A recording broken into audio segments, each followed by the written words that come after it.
जय हिंद। आज हम लोग इस वीडियो में बात करेंगे वार्षिक परीक्षा 2022-23 झारखंड शैक्षिक अनुसाधन एवं प्रशिक्षण परिषद रांची यानी जेक बोर्ड द्वारा जेसीईआरटी द्वारा प्रकाशित मॉडल प्रश्न पत्र एमसीक्यू यानी दीर्घ उत्तरीय वस्तुनिष्ठ प्रश्न सेट 1 सब्जेक्ट आपका भूगोल है, क्लास 12 के लिए है, जो आपको समय 1 घंटा 30 मिनट का मिलने वाला है और जो आपका पूर्णांक होगा वह 35 होगा और जो प्रश्नों की संख्या होगा वह भी 35 होगा। ठीक है, इसके कुछ निर्देश दिए गए हैं। ये निर्देश क्या हैं इसको एक बार थोड़ा सा समझ लेते हैं। ये आपका निर्देश दिया हुआ है। आपका निर्देश है कुल प्रश्न 35 प्रश्न पहले बता चुके हैं। सभी प्रश्नों के उत्तर अनिवार्य है। प्रत्येक प्रश्न के लिए एक अंक निर्धारित किया गया है। प्रत्येक प्रश्न के 4 विकल्प होंगे, उनमें से सही विकल्प को चुनना है और गलत उत्तर के लिए कोई अंक नहीं काटे जाएंगे। ठीक है, तो देखिए दोस्तों, अगर आप हमारे चैनल पर नए हैं तो आप हमारे चैनल को सब्सक्राइब करके कर लीजिए। मैं इस यूट्यूब चैनल पर मैं पूरे सेट को अपलोड करूंगा जिससे आप लोगों को याद करने में सहूलियत होगी। ओके, तो देखिए इसमें आपका फर्स्ट प्रश्न दिया हुआ है, मानव भूगोल क्रियाशील मानव और अस्थायी पृथ्वी के परिवर्तनशील संबंधों का अध्ययन है, यह किसने कहा।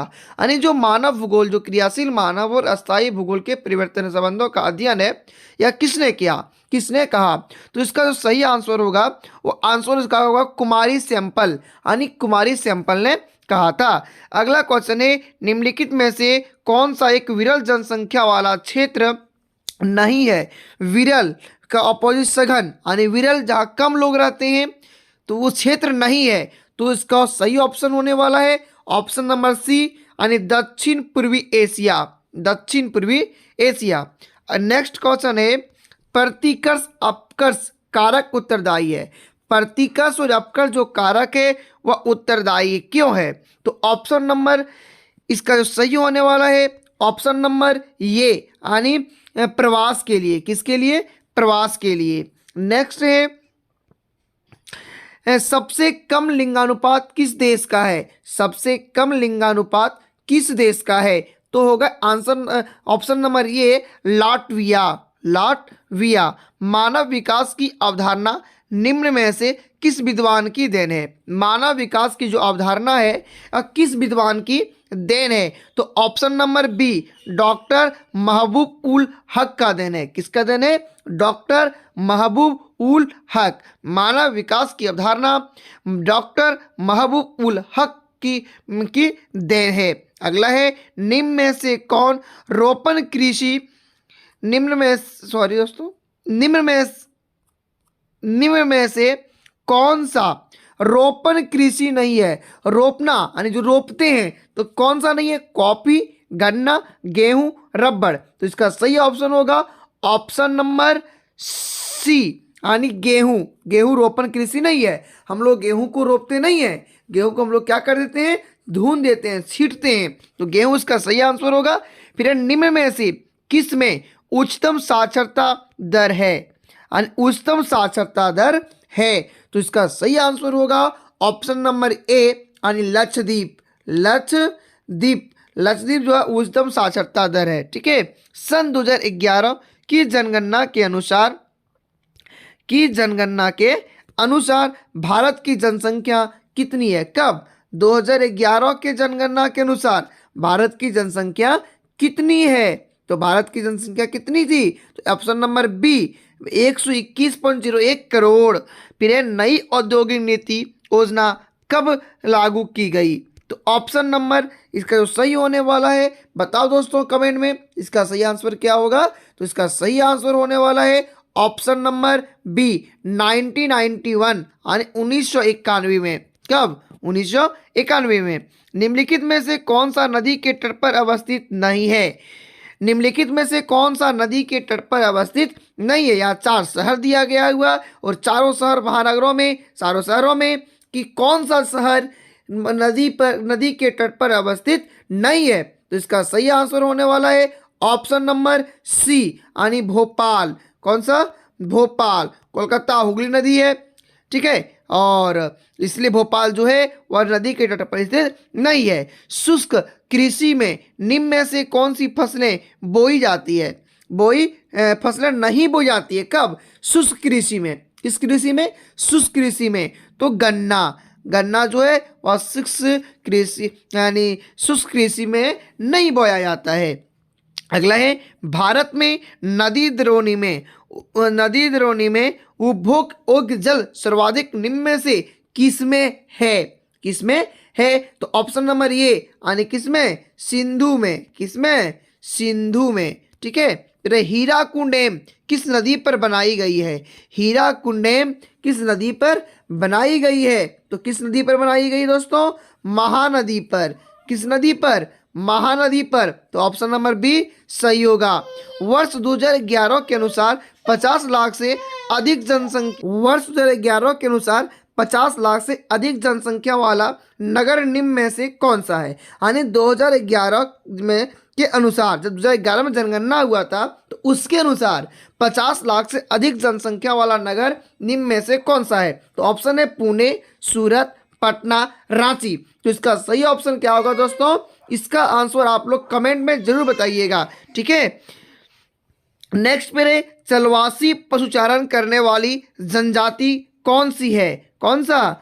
चलवासी पशुचारण करने वाली जनजाति कौन सा है? Option A pygmy, B Maasai, C उकागिरी और डी है पापुआन। तो इसका सही ऑप्शन क्या होने वाला दोस्तों? तो इसका सही आंसर होने वाला है 15 का बी यानी मसाई। क्या होने वाला है दोस्तों? मसाई। यानी मसाई जो था और चलवासी पशुचारण करने वाला जनजाति था।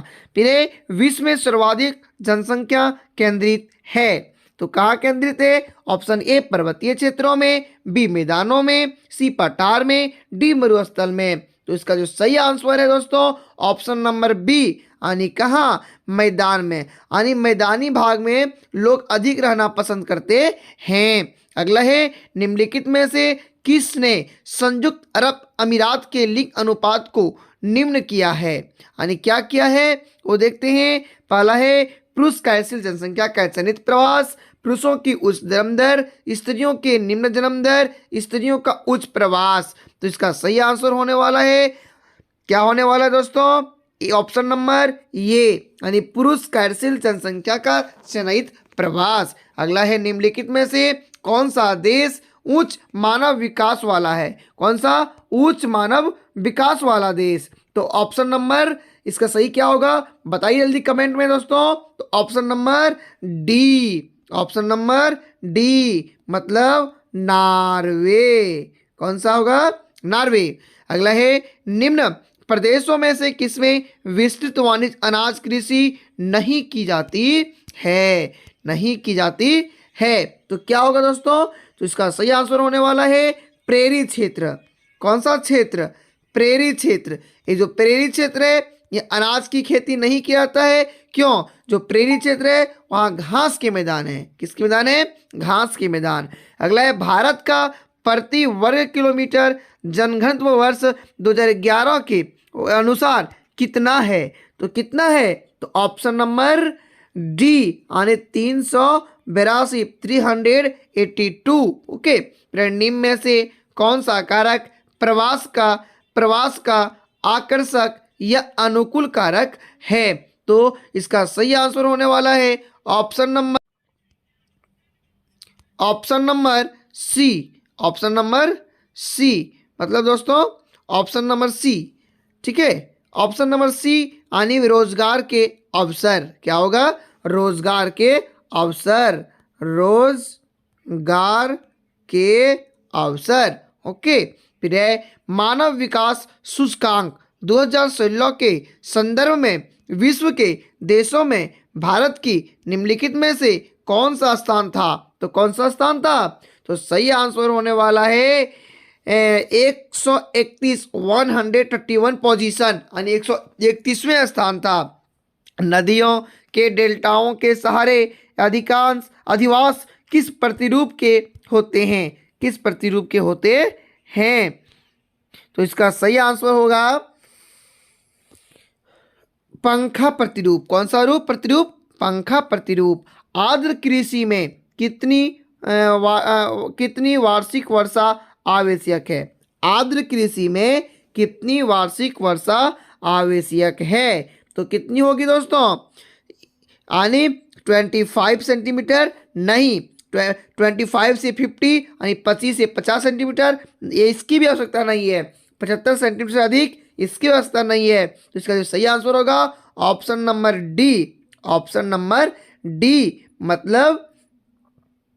मतलब इनमें से कोई नहीं। फिर अगला है, निम्नलिखित नदियों में से किस नदी में सर्वाधिक पुनः पूर्ति जोग भूमजल संसाधन है। तो इसका जो आंसर होने वाला है, सही आंसर होगा ऑप्शन नंबर ए, मतलब गंगा।